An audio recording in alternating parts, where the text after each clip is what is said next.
Welcome to LiveDaf, your online Daf Yomi Shiur. Shalom Aleichem, welcome back to today's Daf Yomi, which is Shabbos Daf Kuf Lamed Aleph. We are on Daf Kuf Lamed Amud Beis, and we're discussing a case of a mavoi which has no shituf. Now, just a quick introduction to remind ourselves of the sugi here. We have the houses, the batim, which are situated in the chatzeris, in their courtyards, and then those courtyards lead into a mavoi, an alleyway, which takes them out into Rosh Hashanah. Now, in order for them to carry in this mavoi, one needs to enact, to establish a physical adjustment, which is called a lechi v'koira. So either a lechi, which is a side post, or a koira, a crossbeam, which is situated at the entranceway to the mavoi. What's the point of that? In order to call attention to its separateness, that the mavoi is a separate entity. It's not Rosh Hashanah.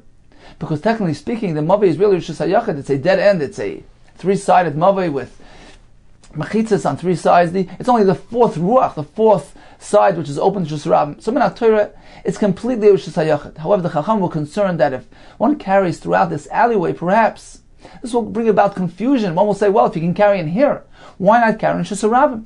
Therefore, the Chacham necessitated the erection of either a lechi or a koira at the entranceway to call attention to its separateness, to separate the two things, the mavoi from Rosh Hashanah, to highlight the fact that a mavoi is a separate entity. It is not Rosh Hashanah. So that's number one. You need to make that physical adjustment to enable carrying in the mavoi. Now, in addition to that, you need to make a shituf mavois. The point of shituf means a partnership. You need to go ahead and create a shituf between all the residents of the courtyards which access the mavoi and make use of the mavoi. Now the point of that is, it's also a chiv midrabanan, because you're going and you're transferring from a chatzer, which is a courtyard designated for the use of these specific individuals, and you're going and transferring to the mavoi, which is a communal area used by other chatzeres as well. It's as though you're transferring an item from one type of domain to another type of domain. It resembles transferring from Rosh Hashanah to Rosh Hashanah. So if we allow this to take place, perhaps one will confuse it and do the same with regard to transferring from Rosh Hashanah to Rosh Hashanah. Therefore, the Chachamim necessitated an establishment of a shituf mavois, which is a type of eruv. What happens is the bnei chatzeris, the residents of the respective courtyards, go ahead and join forces. They merge their ownership, they combine their use, and it is as though it's just one big happy family, one dira, one residence, one use between all the chatzeris and the mavoi. And it's not considered as though he's transferring from one person's domain to the other. It's all one big rishus, one big domain, one large residence. So that's the point of shituf, in order to allow transfer from the chatzer to the mavoi. Now the question the Gemara is dealing with is, let's say a mavoi has the proper physical adjustments. It has the lechi or the koira, so it's properly enclosed, has the right amount of mechitzes surrounding it. But it's lacking this shituf mavois, meaning that the residents of the courtyards did not join forces, not merge together, and therefore one cannot transfer a chayfetz from the chatzah to the mavoi. But what if a chayfetz, an object, an article is sitting in the mavoi itself? It was there during the onset of Shabbos. It is classified as a mavoi item. It need not be transferred from the chatzah to the mavoi. It's already in the mavoi. Can one go ahead and be metal to that chayfetz all throughout the mavoi, or not? So the Gemara is going to deal with that question. Let's see the Gemara Kuf Lamed Amud Beis, 9 lines from the bottom, beginning with the words the Omar Rav Nachman, Omar Rabba Bravo, Omar Rav. So you said the name of Rav regarding this question of a mavoi shlei nishtatva. It's a somewhat deficient mavoi. Can one carry throughout it, or perhaps no? It's considered like a carmelis, like a field, like an unenclosed area. So we're going to see. So he says it depends on the situation. Mavoi shlei nishtatva, by a mavoi in which there was no shituf established there, that depends. Ir v'chatzeris im batim. If there was an erev chatzeris done in the courtyards, so this is in addition to the shituf mavois, there needs to be an erev chatzeris.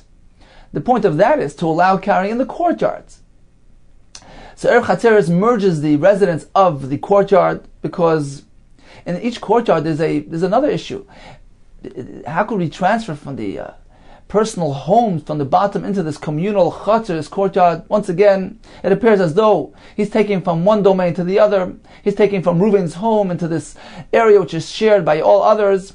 It's as though he's transferring from Shasiyach to Shurab. So, with the Rabbanan, they required an Eir Chatzeres to be established, which merges the owners of the Chatzar. It is as though they're living in one home, as though it's merely it's serving just one residence, and this allows them to transfer from the bayis to the Chatzar.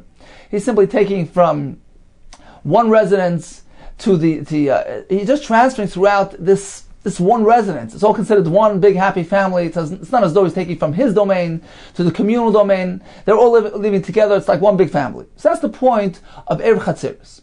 Says Rav, regarding our question of being metaltal in a mavi, which lacks shitav between the Chatzeres, you know what that's going to depend on? It's going to depend on whether in the Chatzeres there was an Erev Chatzeres. The Gemara soon is going to explain what is the connection between two things. But this is the formula we're dealing with. It depends. In bottom. So the Chatzeres made an Erev with the bottom within them, meaning there was an Erev Chatzeres established in those individual Chatzeres. Then, as a result of that, a metalton boy elabadal damas. Then, we do not allow tiltal in this mavoi, which lacks a shita between the Chatzeres, which seems to be unrelated at this point.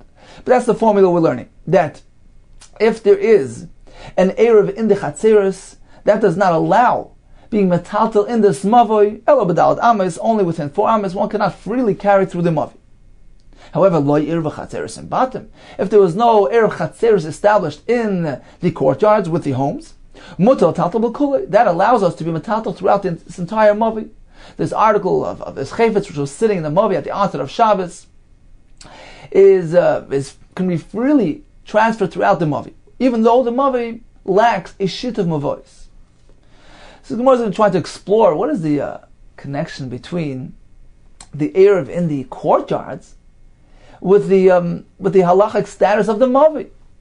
We're not speaking about transferring something from the chutz to the mavi. We're speaking about something which is already in the mavi.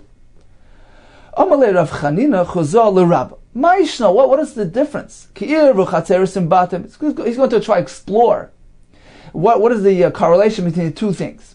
What is the difference? He says Ki'ir v'chatzeres in batim.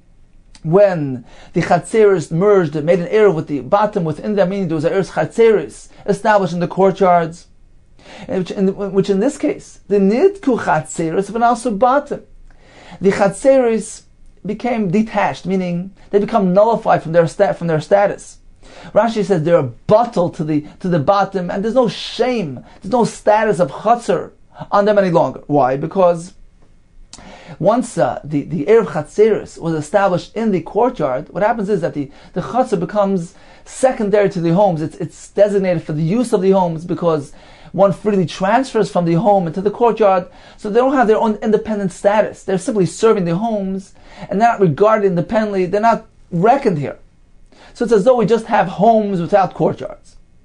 What happens as a result? Rav is following his opinion. The Amar Rav, Eina mavi nitar belechi v'koiri. The lech and the kor do not grant permission in the mavi. Meaning, this concept of a lechi v'koira allowing the tiltal in a mavi only works when the mavi meets certain criteria. Eina mavi nitar belechi v'koira achiyu. Unless the mavi features houses and courtyards which are open to it, which access it and use it. So Rashi explains, Batim Chatzeres means that there are at least 2 Chatzeres which are accessing the mavi, and in each Chatzer there are 2 Batim. Only then does the Lechi V'Koira take effect. What is the connection between houses, courtyards, and the Lechi V'Koira, which is encircling this mavi? Explains the Rashba. Really, lechem v'koira, very minimal mechitza, it's just a flimsy side post or a crossbeam. How does that affect enclosure? Why is that regarded as a mechitza? Says the Rashba, very simple, because a mavi is not a place that is privately used. It's a public area, publicly accessed area. It's a high traffic area. It's being accessed by houses, by courtyards. So not a place where a person is involved in sneas matters. Therefore, even a minor enclosure like a lechem v'koira is sufficient to consider the place properly enclosed for the uses which are which are generally used there, which are generally prevalent in the mavoi, as opposed to a chatzar, which is a courtyard, which is a more private area, which requires a more serious and effective enclosure. So that's the pshat and Rav. The reason why the Chacham regard this very minor mechitza, like a lechem v'koira, and consider it to be an enclosure, it's only because this mavi doesn't require more, because it's a publicly accessed area, high traffic area, and for the use, the minimal use, the relatively minor and lack of personal use, this area is not such a personal area, so it doesn't need so much enclosure, so much siyus. So for this area, lechem v'koira is sufficient. But that's only because it's being accessed by all these people, by the batim and the chartzeres. But if a mavi doesn't have all this access, doesn't have all these people using it, then this mavi is designated more for tznius use, for personal use, for private use. And therefore, lechem v'koira do not affect enclosure. So that's the formula we're working here. A mavi, in order to allow the lechem v'koira to be effective, it needs to be a publicly accessed mavi by at least 2 chatzeros, which feature 2 batim in each. V'hacha continues the Gemara in our case, where those chatzeros feature a halachically valid erev, and as we said, as a result of that erev, the chatzeros are considered to be non-existent. They're subordinate to the home. So halachically speaking, there are no chatzeros present. We have merely homes here. Chatzeres leka, we have no chatzeres. So this mavi is not your standard mavi, and therefore the lechem v'koira are not effective, and you cannot carry throughout the mavi. So if that is the pshat, why when the chatzer has a erev, you cannot carry in the mavi? If so Rav Chanina Chazai asked Rabbi, if that's the case, so what about kilo yervu nami? Likewise, when there was no erev in those chatzeres, if there's no erev in those chatzeres, what happens now? You can't transfer from the homes to the courtyard because those chatzeres are off limits. You can't take from my personal home to this communal chatzer without an erev. So those homes are like off limits as pertaining to the mavi, meaning the mavi is not really being accessed by there are no objects from the home. Let's put it this way: there are no household items being transferred into the mavi because one cannot carry from the bayis to the chatzar.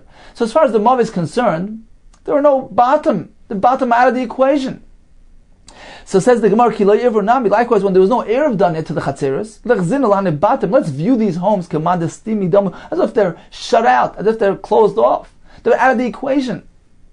If so, what happens now? So we have those courtyards which are accessing the mavi. Ubatim leka. But we don't have homes. The homes are not part of the equation. Because one cannot go ahead and transfer anything from the homes. So as far as the mavi is concerned, he's only being accessed and used by the chatzeres, not by the batim. So this is not a halachically valid mavi, which meets the required criteria. So why do you say that if there was no erev established in the chatzar, then this mavi is a perfectly valid mavi, the lechem v'koira effective, and allow carries in the mavi? So what is the difference between whether there was an erev in the chatzeres or not? In either case, the mavi doesn't meet the specifications, and the lechem v'koira are ineffective. Says the Gemara, but efshad mavatli le'rishusa. Well, even when there's no erev done, there's another option called bittul, renouncing of ownership, relinquishing of the rights of use of the chatzar. Meaning, let's say there's Reuven and Shimon living in a chatzar. Now, ideally, they would make an erev amongst themselves. Let's say they neglected, they disregarded the erev. It comes Shabbos, they're stuck. They can't transfer from the houses to the chatzar. So there's an option called bittul, where Reuven will go over to Shimon and says, "Listen, we didn't make an erev. Let me be mevatel my rishus to you. Let me relinquish my rights of use of the chatzar. I'm giving it over to you. It's like being mafkirit. I'm rendering it ownerless. I'm renouncing my schus here." And it's a Shabbos tactic, meaning, of course, it doesn't actually belong to Shimon, but it's the rights of use of Shabbos, and therefore, now we regard this chatzar as though it belongs completely to the other person, to Shimon, and there's no need for an erev here. He can go ahead and Shimon can carry from his home out to the chatzar. It's as though it's entirely his, because Reuven gave up his rights. So that's another option, an alternate option for erev. Says the Gemara, okay, maybe that's the solution. when there is no Erev present in the Chatzar, Efshe de Mevatle Rishusa de Kulu, L'gabichad. So all the rest of the residents will mevatel their rishus to this individual and grant him their rights. He has full rights to the Chatzar, full exclusive ownership and rights to the use of the Chatzar. In which case, he can go ahead and transfer now from his house to the Chatzar. So that's the pshat. When there is an Erev in the Chatzar, then, like we said, the Chatzar is bottled to the house. We disregard the Chatzar, and the Chatzar is merely it's serving the homes, and therefore the Mavi doesn't have Chatzeris in it. It only has houses, not Chatzeris. So the Mavi does not have 2 batim in each Chatzar and 2 Chatzeris in total. Therefore, the Lecha B'Kara ineffective. But when there is no Erev done, in which case there's another option called Bittel, which allows the other residents to be Mavata the Rishus to this specific individual, in which case he can transfer from his house to the Chatzar, from the Chatzar to the Mavi. So the Mavi is a legal Mavi. It fits the criteria, it meets the guidelines, because it has the Chatzeris and the Batim. Because the objects, the articles from the houses can be transferred to the Mavi. So it's being accessed by courtyards and by Batim. And therefore, it's a legally valid Mavi, and the Lecha V'Kara are effective, and one may transfer throughout this Mavi. Says if that's a pshat, soif, in the final analysis of things, bias ika, batam leka. You only have 1 bias and no 2. Why? Very simple, because if you're going to be mevatel your rights of the Chatzar to this individual, and he can go and transfer from his house to the Chatzar, so it's really only 1 house that's making use of the Chatzar. This Chatzar only has 1 bias. It doesn't have more than 1 house which is transferring, which is making use of the Chatzar. So once again, we're back to square one. This Mavi, perhaps it has 2 Chatzeris, and each Chatzar has 1 bias transferring, but it doesn't have more than that. And the Mavi needs to have 2 courtyards with 2 batim in each courtyard. Let's take a look at Rashi here. Rashi has 4 lines from the top, beginning with the words Efshad Mavatli. So this is the option of Bittel. Says Rashi, Efshad Mavatli bnei habata shebachatzar. The residents of the homes in the Chatzar can be Mavatal Rishus Shel Shem B'Chatzar. The rights that they have in the Chatzar L'gabi Chad Minayu. To one of the residents, V'havi Kol HaChatzar Shaloi, we regard the entire courtyard as though it's his. V'rav Umutta L'hoitzi Mibeis L'Chatzar. And this results in him being allowed to transfer from his house to the Chatzar. Says him, what do you gain? Soif, at the end of the day, Bayisika B'Chol Chatzar. You have a single home which is accessing, making use of the Chatzar. Batim Leka, but you don't have 2. V'Rav Bayishnei Batim L'Chol Chatzar. And Rav explicitly stated that he needs 2. We need 2 batim using the Chatzar to allow the Mavi to make use of its Lecha V'Kara. Let's get back to the Gemara. Says the Gemara, nevertheless, Efshar, the Mitzafar Vad Palga de Yomer, from the morning until midday, L'gabichad, they will be mevatel the Rishus to 1 person. Mi Palga de Yomer Ulapanya, and from midday until evening, L'gabichad, they'll be mevatel to somebody else. So if you have, let's say, 2 people here, so Reuven will be mevatel his rights to Shimon up until Chatzos. Come midday, Shimon will do the same thing in the reverse. He'll be mevatel his Rishus to Reuven. So, ultimately, you have 2 houses which had access to the Chatzar throughout the day. Says the Gemara, but it's not taking place at the same time. Soif. Ultimately, be'idna de'isat lahai, less lahai. At the point in time when you have Reuven's home accessing the Chatzar, less lahai, you don't have Shimon's home. So there's no one point in time where 2 houses are accessing the Chatzar. So we have a kasha here. Again, how could Rav tell us that regarding the use of the Mavi, it depends on whether or not there was an Erev established in those Chatzeris? Either way, there's something wrong with the Mavi. Whether there is an Erev, whether there's no Erev, the Mavi does not fit the guidelines and criteria which allow the Lecha V'Kara to be used in the Mavi. Ela Rav Ashi, this is the Pshat. Mi Goram L'Chatzeris Sheyasru. Who caused the courtyards to prohibit transferring from the Chatzar to the Mavi? Who caused that? Who brought that about? Batim. It's the houses that did that. V'leka. And the houses are not in the equation. Explains Rashi as follows. Rav, who gave us this formula that the heter of the Mavi depends on the air of the Chatzeris, he was following the Shita of Rav Shimon mentioned yesterday in Daf Kuf Lamed. Rav Shimon holds that all these non-residential areas, like a chutzner, a mavoi, a karfev, a storage area, they're all very much related to each other, and an item, an article, which was present in any of these areas at the commencement of Shabbos, at the onset of Shabbos, and classified as a non-residential item, not a household item, it was sitting out in the chutzner. So as long as it wasn't in a bias at the onset of Shabbos, it is classified as a non-residential item. It's not designated for your personal household use. It's sitting out in the chutzner now. So for this Shabbos, it attains that status, and therefore it can be transferred throughout all these non-residential areas without an eruv, without a shitav. It can go from one chutzner to the other chutzner, to the mavit, to the karfev, without a hesitation. However, Rav imposes a restriction, a limitation here. He says, look, theoretically speaking, there's no concern of transferring throughout all these areas, but when there is a concern, in the event when there's a chashash that he's going to transfer a household article throughout all these areas, then he cannot do so. He cannot transfer from the chutzner to the other chutzner or the chutzner to the mavit. Meaning as follows: when there is an eruv established between the residents of this chutzner, which allows them to transfer the household items. When we say household items, it means that it means an article which was situated in the bias at the onset of Shabbos. So this was designated as something intended for personal use. It's sitting in the privacy of his home. It's designated for Reuven. It's sitting in Reuven's rishus. In order to transfer to the chutzner, we need an eruv to be established. So if there's an eruv enacted which allows transfer of that household article into the chutzner, now there's a concern. If we allow free movement between the chutzner and the mavi, transferring items which were situated in the chutzner at the onset of Shabbos and classified as non-residential items, if we allow them to be transferred to the mavi, perhaps he's going to confuse and allow even transferring the household item which was present in the home during Ben Hashmashis, which is now in the chutzner, because he transferred due to the fact that he had an eruv. So this item, which is technically classified as a household item, perhaps he's going to go ahead and transfer that into a mavi without a sheet of mavois. And that can't be done, because this is a household item. It's designated as a household article, as a kliya bias, which is connected and related to this person's personal domain, his home.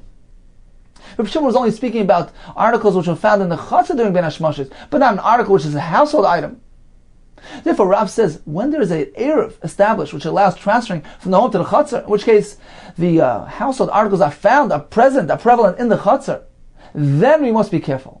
And we cannot allow transferring from the chutzner to the mavi without a shit of mavois, because we're concerned that if we allow transferring the items, perhaps he's going to transfer even the household item which is found in the chutzner, he's going to transfer that as well to the mavi, and that can't be done, because that's considered to be a shina rishus. This is a household item. It belongs to Reuven. It's designated for Reuven's use. Now you're going to take it into a mavi, which is shared by all the chatzeres. It's a communal area. It's a shared area. It's a different type of rishus. Therefore, Rav, he holds like Rav Shimon, but he limits Rav Shimon's heter only to a case where there was no eruv established in the chutzner, in which case there are no household articles present in the chutzner, because one cannot transfer the household articles into the chutzner when there's no eruv. In this case, there's no concern whatsoever when we allow transferring of a chutzner item into the mavi, because there are no household items present in the chutzner.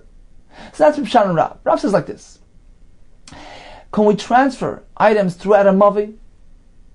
Right, this mavi that has a lecha v'koira, but no shitav done to it, and there's an item sitting in that mavi. Do we regard this mavi as a legitimate mavi? Can one be metaltal this object throughout this mavi? Says Rav, it depends. What does it depend on? It depends on whether or not there was an eruv in the chatzeres. Now, what is the connection between two things? Says Rav Ashi, this is the explanation. That when there was no eruv, done in the chatzeres, so there are no household items present in the chutzner, then we can freely transfer objects of the chutzner objects, non-residential objects, which are found in the chutzner during Hashmashis, during the onset of Shabbos. We can freely transfer them to the mavi. There's no shitav necessary. So if so, this mavi is being highly traveled. There's high traffic going through this mavi. They're transferring items back and forth from the chutzner to the mavi. So this is a high traffic mavi, a highly accessed mavi. It's considered to be a standard mavi. Lots of people going through it, in which case the Lecha V'Kara are demonstrating, are making that public statement. It's visible to all, to this great flow of traffic coming through it, and therefore this Lecha V'Kara is considered to be effective. All see that this mavi is separate v'shusarabim. It's visible. Look at that Lecha, look at that Kara.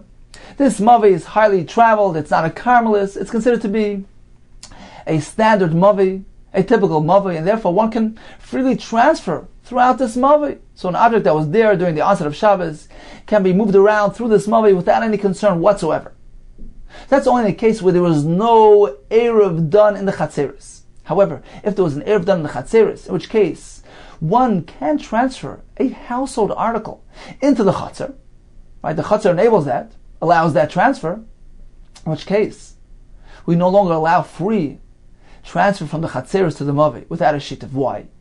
Because we're concerned that perhaps he's going to transfer that household article which is sitting in the Chatzer, he's going to transfer it to the Mavi without a shituf mavois. That's not allowed.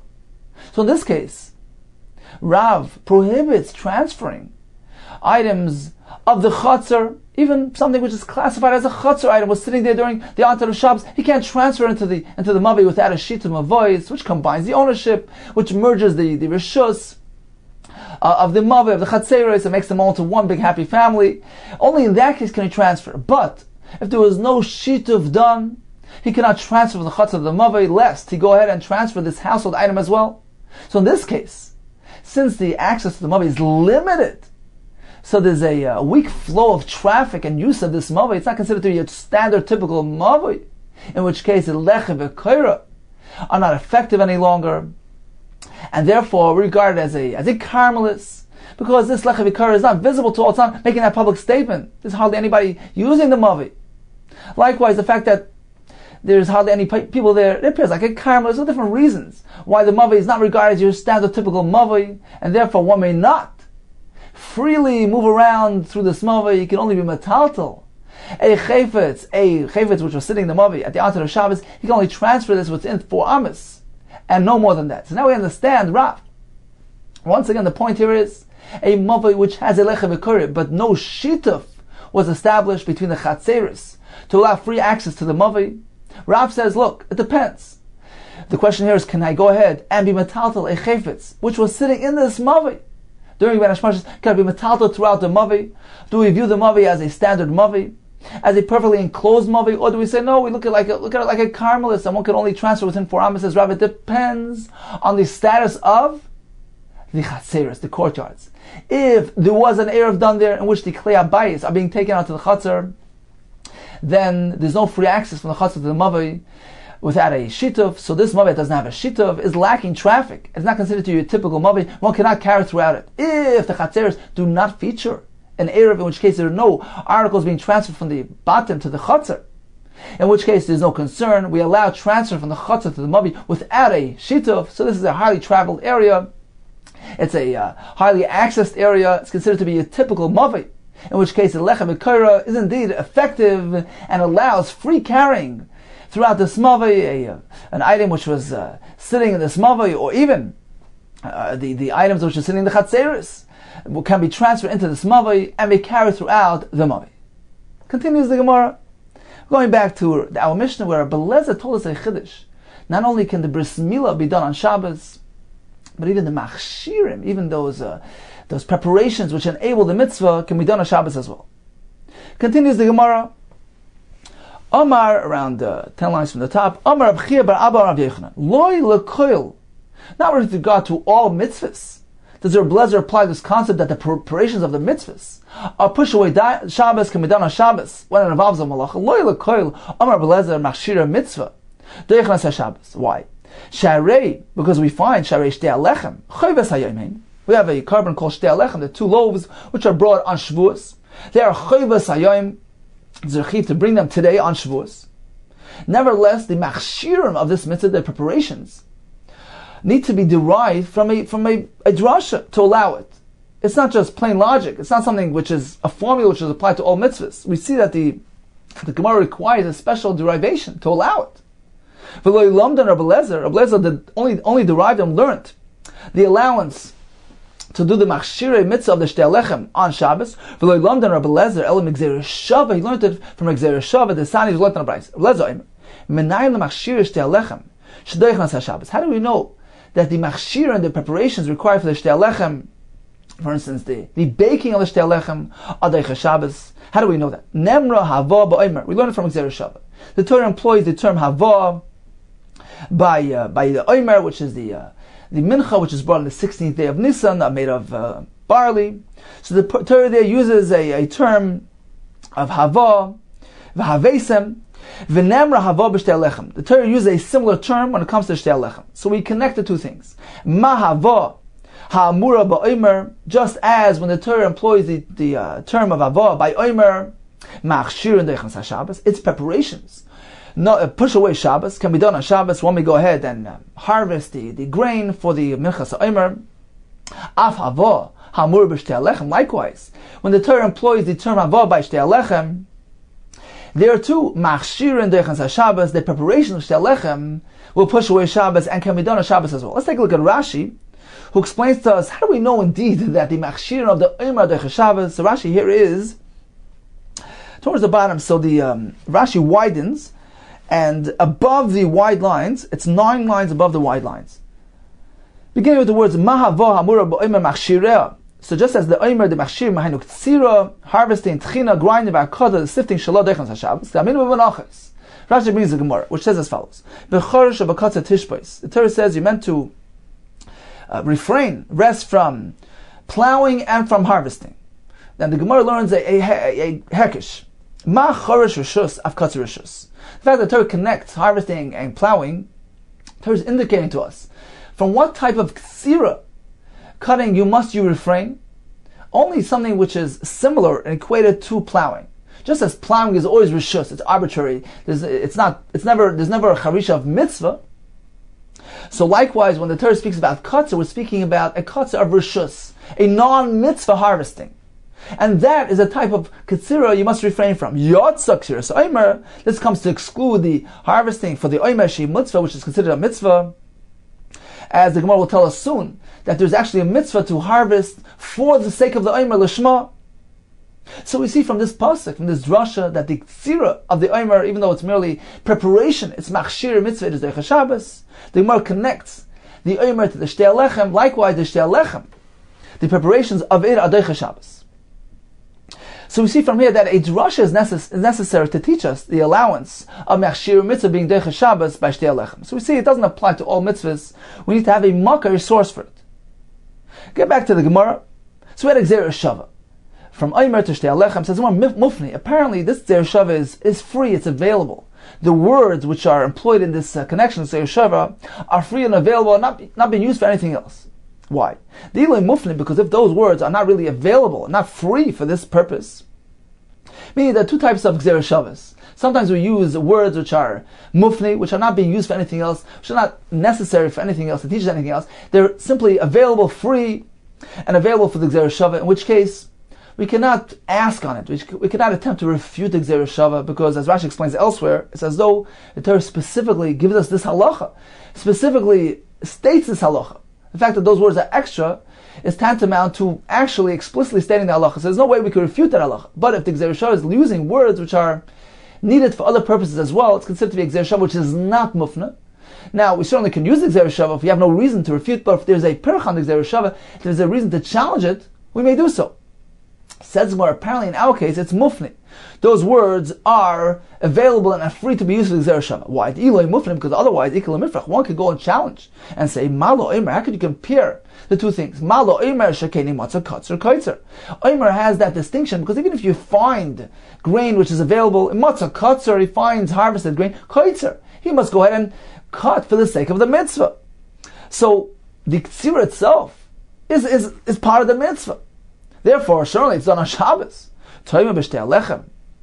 Can you compare it to shtei lechem? Shemotza katzer, because in that case, if he finds grain which is ready and available, cut grain, ain't it katzer? There's no need to be katzer. So how could you compare the two things? Perhaps this Ksira of Shtei Alechem, which is not really regarded as an integral part of the mitzvah, is not Deicha Shabbos. So apparently those words are mufnei, they're free and available to be used for the Shava. We connect the two things despite the challenge that we have. Says Gemara La'ai, meaning truthfully yes, Afnei mufnei, the words are available. Michti, let's take a look. Siv, va'aveisem es oimer reishes tzirchem lakoin. Torah says you're meant to bring the oimer, this amount of reishes tzirchem, your first harvesting, to the kohen for the minchas ha'oimer. Why does the Torah need to add ubiyoim miyoim haviyachem? There's a gersa miyoim haviyachem lamali. Why does the Torah need to repeat the word hava again? Haviyachem when you bring it. So why that repetition? Shema minola afnuyei. Apparently, the Torah here is coming to make that word available for us, because the word havesim here seems to be superfluous, so it's free and available to be used for Zera Shava, and therefore we cannot challenge Zera Shava. We connect Shtei Alechem to the Omer and the Machshirim of Deicha Shabbos. Says more about Kati, even so, Mufnim Mitzad Echadu. It's only available from one side.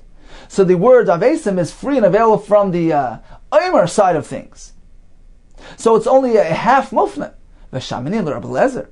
Now we know that Rabbi Lezer subscribes to the Shita that the Omer Mufna Mitzad Echad L'Meidin Meshivin. When we have Gzera Shava, which is only Mufna on one side of things, we can learn the Gzera Shava, but Meshivin, we can challenge it if we have a challenge. It says Toviu Ribuyahu. The word Toviu, which is employed by the pasuk of the Shtei Alechem, is actually extra. It's unnecessary. Therefore, the word there is free and available to be applied for Gzera Shava. So we have a full-fledged, available Gzera Shava, Mufna Mishnei Tzadim, and we can go ahead and connect the two things without hesitation. Okay, so let's get back to the beginning of the Gemara, where Chiba Abba told us in the Rav Yochanan that Rabbi Lezer's Chiddush, that Machshir mitzvah, Deicha Shabbos, doesn't apply to all mitzvahs.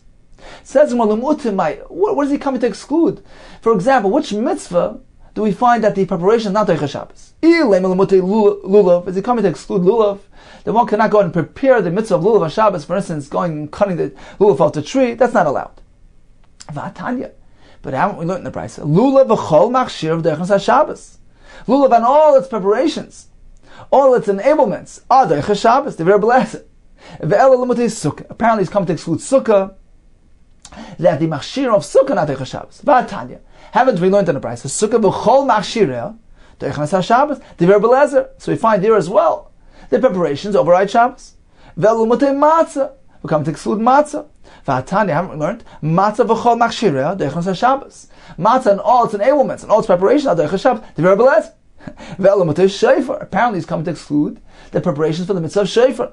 V'atanya, haven't we learned in the price? Shofar v'chol machshireh deichas Shabbos. So shofar and all its preparations are deichas Shabbos. The very blessed. So we're stuck. What are we coming to exclude? Amar ba'ada bar'ava l'mutei tzitzis l'talisai.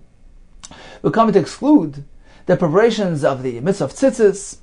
So when he's going ahead and he's tying the tzitzis to his beged, the mezuzah l'pischai, preparing the mezuzah for his doorway, that in those cases, the preparations for the mitzvah are not Deichas Shabbos. Tani Amihachi.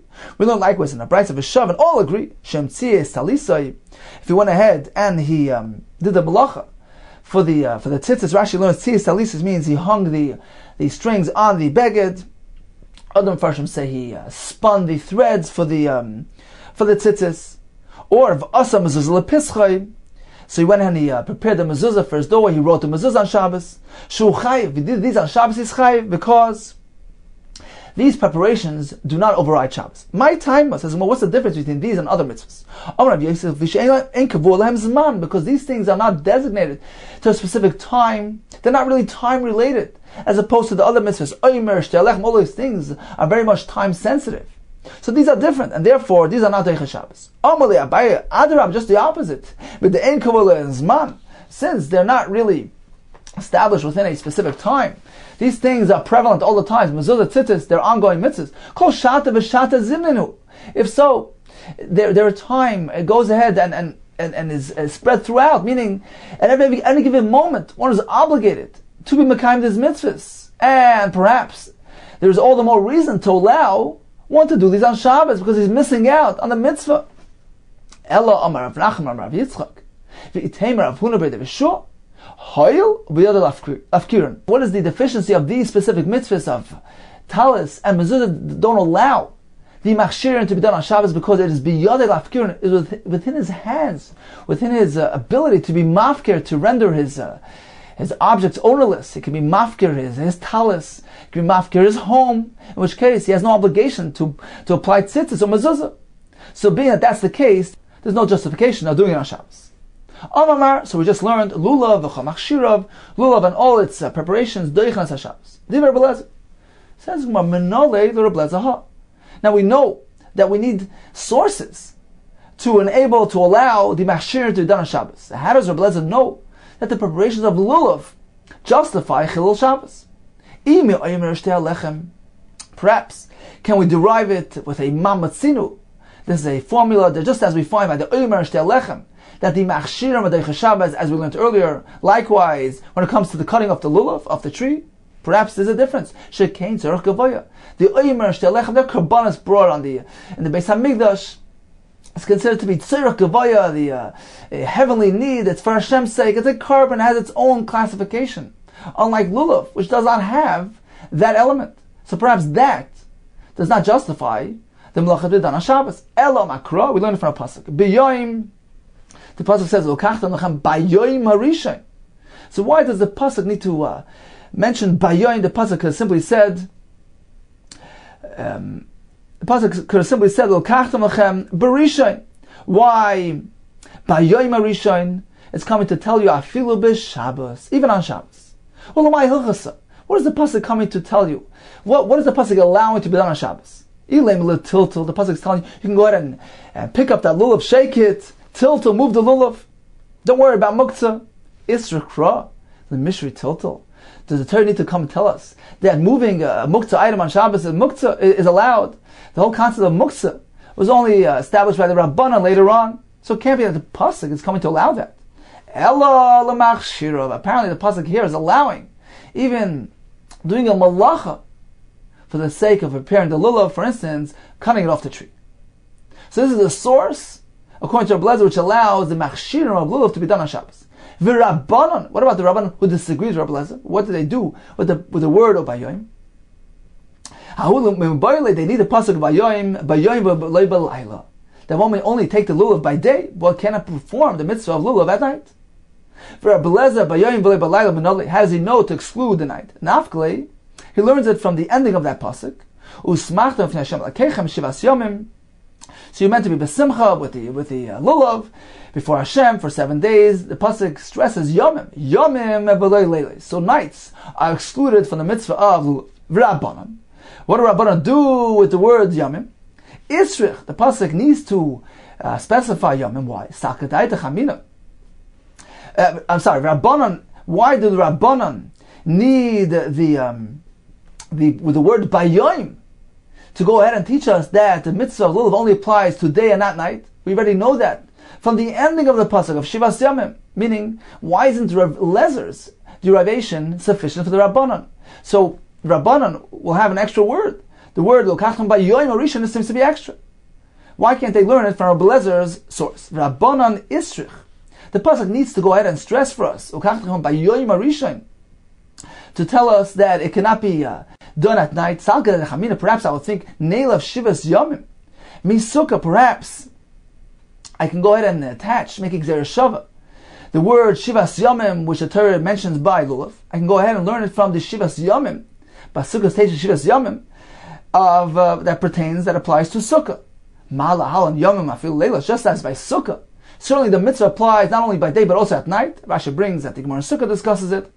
Avkan, perhaps here as well by lulav, yomim afilu leilos, that the mitzvah will apply even to nights as well. Kamash Malon. Therefore, the Torah needs to say ukavchem bayoim arishayin, to exclude nights from the mitzvah of lulav.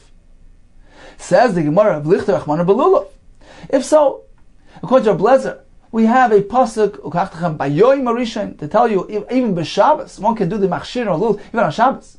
So why can't the pasuk simply tell us this din by lulav, v'nesu hanach v'nilfu minei, and those other ones, oimer sh'telechem, can go ahead and derive from lulav? Why do we need a special pasuk to teach you about oimer sh'telechem? Why can't they learn it from here?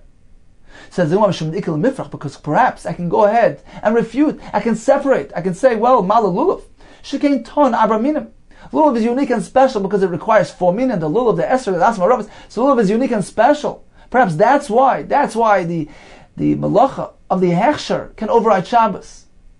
But perhaps the Omer Shtel Lechem that don't feature these elements cannot be Derech Shabbos. Therefore, the Torah needs to teach us, especially by the Omer Shtel Lechem, that even over there, the Achshirim are Derech Shabbos.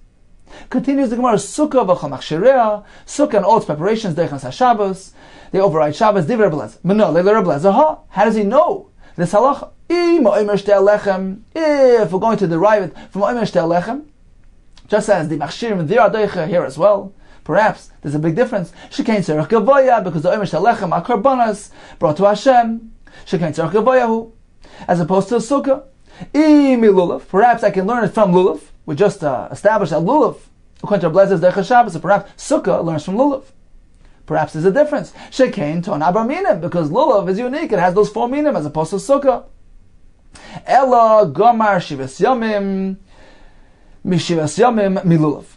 Says the more we learn from Gzeres Shava, the word shivas yamim, which is contained in the parsha of Sukkah.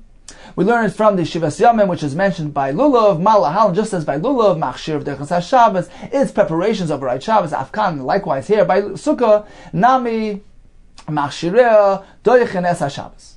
Says the Gemara, V'lichtav Rachmanu B'Sukkah, why can't the Pasuk teach us the halacha that it's Derech Shabbos by Sukkah, V'nesi Hanach V'nigmar Minei? Why can't the Torah simply suffice by telling us that the Machshirim of Sukkah Derech Shabbos, since it's learned from Lulav, and there will be no need for the Torah to specify by the Omer Shtel Lechem at Derech Shabbos. Why can't we learn them from Sukkah? Mishum Dikel Mifrach, because there's a reason to refute. Mala Sukkah Shekena Heges B'Leilas Kibyamim, because Sukkah is unique and special. It applies to days and to nights. B'Leilas Kibyamim. It's an all-encompassing mitzvah throughout the entire Sukkah. It applies by night as well as by day, as opposed to the Omer and Shtel Lechem, which are not something which are brought at night. There's a karbanas which are meant to be brought specifically by the day, and therefore they cannot go ahead and learn from Sukkah. Sukkah is unique and special. Therefore, they require their own pasuk. Continues to go on matzah b'chol machshirea doichnes haShabbos. The Rebbe Lezer menolei rezaha. How does he know that the machshireh of matzah doich haShabbos? Omer shtel lechem. Are you going to learn from Omer shtel lechem? Shkein tzarech gavoya. They're unique with their karbanis. Lulav. Shall we learn from Lulav? Because we have a pasuk. We have a pasuk by Yoim. So from there we can learn to the halacha of matzah as well. Says the Gemara, no. Lulav is different. It's special. Shekain ton abar minim, because Lulav has that unique element of those 4 minim, which perhaps matzah can't be equated to. Imi sukkah. Shall we learn matzah from sukkah, just as sukkah is Derech Shabbos? Likewise matzah. Shekain herges b'leilas kiviyamim. Sukkah is unique because it is prevalent throughout the entire sukkah at night as well as by day, as opposed to matzah, which is a mitzvah special designated for the first night of Pesach. It only applies to Laila, not to Yom. Ella, says the Gemara, Gomar, we learn from Gzeres Shava, Chamisha Asar Mechag HaSukkos. We connect the words Chamisha Asar, which is stated by Matzah, to the words Chamisha Asar, which is stated by Sukkos. Malahala, just as by Sukkah. Machshireh Derech HaShabbos, the preparation of Sukkah Derech HaShabbos, as we learned earlier from Lulav. Afkan Machshireh Derech HaShabbos, likewise by Matzah, the Machshireh Derech HaShabbos. Says the Gemara, V'lichtav Rachmanu b'Matzah. So at the end of the day, why can't we just suffice with one source? There should be a pasuk by Matzah, which learns from Sukkah, right? V'nesu hanach v'ligmar minei. And we can go ahead and learn everything else from Matzah. Meaning like this. Why can't the pasuk specifically state by Matzah? Now don't use Gzeres Shava from Sukkah. Just the pasuk should specifically, explicitly state that Matzah is Derech Shabbos. One clear-cut pasuk by Matzah, and let everything learn from there. Sukkah, Lulav, Omer Shtel Lechem. Says the Moshe Nikil Mifra, because I can go ahead and ask and refute and separate Matzah from them all. Mala Matzah. Matzah is unique. It applies to women as well as men. Rashi explains because The Gemara learns that just as chametz is applicable to women because it's a mitzvah loisaseh, likewise the mitzvah of matzah, which is connected to chametz, applies to women as well as men. So matzah has that uniqueness. It applies to women as well as men, has that advantage. And therefore we cannot learn other mitzvahs from matzah. Continues the Gemara, shofar b'chol machshir b'dechas Shabbos. Shofar and its preparation of dechas Shabbos. What is the source for this? Perhaps we can derive from Oimesh Tel Lechem, Sheken Tzorech Gavoya. No, you can't, because those are karbanos. Ime Lulav, should we learn from Lulav? Sheken Ton Abra Minim, has that advantage of the 4 minim. Ime Sukkah, should we learn from Sukkah? Sheken Eggs Leilis Kubiyamim, because it applies to nights as well as daytime, as opposed to Shofar, which is a mitzvah by day. Ime Matzah, should we learn from Matzah? Sheken Eggs, but Noshim Kabanoshim, it applies to women as well as men, as opposed to Shofar, which is a mitzvah say, which is time related, only applies to men. So perhaps it can't be Deicha Shabbos. Ela Amakra, the pasuk says, Yoim Troy Elechem, a day of blowing. The pasuk, Yoim, the word Yoim is extra. But Yoim Afil b'Shabbos, it's coming to add, even on Shabbos, you have the obligation. Ulamai, what's the pasuk coming to tell us? Ilay Melitkia, to tell you to allow blowing the shofar on Shabbos. Hatana de Rabbi Shmuel, we learned in the Brisa of Tanvei Shmuel, Kol Melechas Avoda, some say the guest of Tanvei Rabbi Shmuel, Kol Melechas Avoda Leisasu. You're not meant to do any Melacha of Avoda, Rashi says, a Melacha of Torah, a true Melacha, you cannot do on Shabbos. Yotasa, Tkiya Shofar. This excludes blowing of the Shofar, or the pas, or removing the breath from the oven. Shei Chachma. These things are merely Chachma, talents. They're not regarded as malacha, as forms of labor, and they're not asur, they're not Torah. They're only asur in the Rabbanan. So the pasuk apparently is not coming to allow blowing the shofar on Shabbos, which is not asur, not Torah. So what then is the word yoim, which is including an allowance of Shabbos? What is it coming to include? What is it pertaining to? Elalamach shirim. It's coming to allow preparation of the mitzvah of shofar. You can go ahead and do malacha to prepare the mitzvah even on Shabbos. So this is the source of the machshirin of shofar on Shabbos. V'rabbanon. Now what do Rabbanon do with the word yoim tru? Hahu miboyle. It's needed for the following halacha. B'yoim b'le b'layla. One may only do the mitzvah of shofar by day, not at night. V'rablezer b'yoim b'le b'layla minoli. How does he know that nights are excluded from the mitzvah of shofar? Nafkala, he learns it. Me'b'yoim ha'kippurim ta'aviru shofar b'chol artzachem. This is the Yom Kippur of the Yovel of the 50th year. You want to blow the shofar. V'gamri mehadadi. And we derive one from the other. Meaning, Rashi brings in Gemara Rosh Hashanah that all the blowings of shofar within the 7th month, within Tishrei, are derived one from the other, connected one to the other. So just as the blowing of the shofar on Yom Kippurim is dafka b'yom, is specific to day. Likewise, the blowing on Rosh Hashanah is specific to day. So we learn that limitation from this pasuk. Therefore, we have an extra word, yoim truati alachem. The word yoim is coming to include the performance of the malachos of the machshir of shofar even on Shabbos. Says the Gemara, okay, why doesn't the pasuk just limit to shofar? Let the pasuk give us the allowance by shofar. And we can learn the other mitzvahs, etc. We can learn it from shofar just as the machshir of shofar dechas Shabbos. Likewise, everything else. Says more, but we can't. Mitkiya shofar Rosh Hashanah, like a lemigmar. We can't learn from the blowing of shofar Rosh Hashanah because that's unique. Shekei machneses zechroina sheyisrael, it brings in the remembrance of Klal Yisrael, Avin Shashamayim. It brings in the remembrances, the zechroinas of Klal Yisrael, their uniqueness, their true connection to Hashem. It reminds Hashem of the goodness of Klal Yisrael. Machneses zechroina sheyisrael Avin Shashamayim. So it's unique, it's special. So perhaps only over there is the malach on Shabbos justified, but not everything else. Mitkiya shofar Yom Kippur, like a lemigmari. You can't derive the other ones from the blowing of shofar on Yom Kippur, meaning the allowance to do the machshirim, the preparations of the blowing of shofar on the Yom Kippur of Yovel, which is allowed on Shabbos as well. We can't learn from there to the other mitzvahs like Oimesh Telechem. Why? The Omar Mar, as we learned, Taku Bezdin B'Shofar, when Bezdin blew the shofar on Yom Kippur of the Yovel year, what happened? Nifturu avadim u'batem, the avadim, the Jewish slaves, were released back home. V'sodois, and the fields which were purchased, choyzus u'baleim, returned to their owners, their former owners. So since the shofar affects these halachas, brings about these various halachas, so it's unique, it's special, has these added elements, and perhaps that explains the justification of the malachas done for the machshir of this mitzvah to be done on Shabbos, as opposed to the other mitzvahs mentioned earlier. Therefore, they need their own mikores, their own sources to allow the malachas and machshirim to be done on Shabbos. Okay, time for a brief review of today's daf. The Gemara discussed a mavoi, which had a lechi v'korah, but no shituf. Can one carry throughout the mavoi? It depends on the situation. The Gemara proceeded with Rabbi Lezer, who holds that the preparations of a mitzvah, machshir mitzvah, are doich and Shabbos. The Gemara gave us a list of various mitzvahs, the omer, where we learn from a pasuk that the ksira of the omer is considered to be a mitzvah and is doich Shabbos. The Shtei Alechem's preparations are doich Shabbos as well. They learned from Gzeira Shava from omer. Lulav has a pasuk of Bayoim Marishin to include even Shabbos. Sukkah is learned from Gzeira Shava from Lulav. Matzah Gzeira Shava from Sukkah. The preparations of Shofar are doich Shabbos. Yoim Trua, Yoim is coming to include even Shabbos. And the Gemara will soon tell us that the machshirim of Milah Adech Shabbos as well, according to Rabbi Lezer, and that as well is learned from the pasuk of Hayoim Hashmini, of Hayoim Afilu b'Shabbos.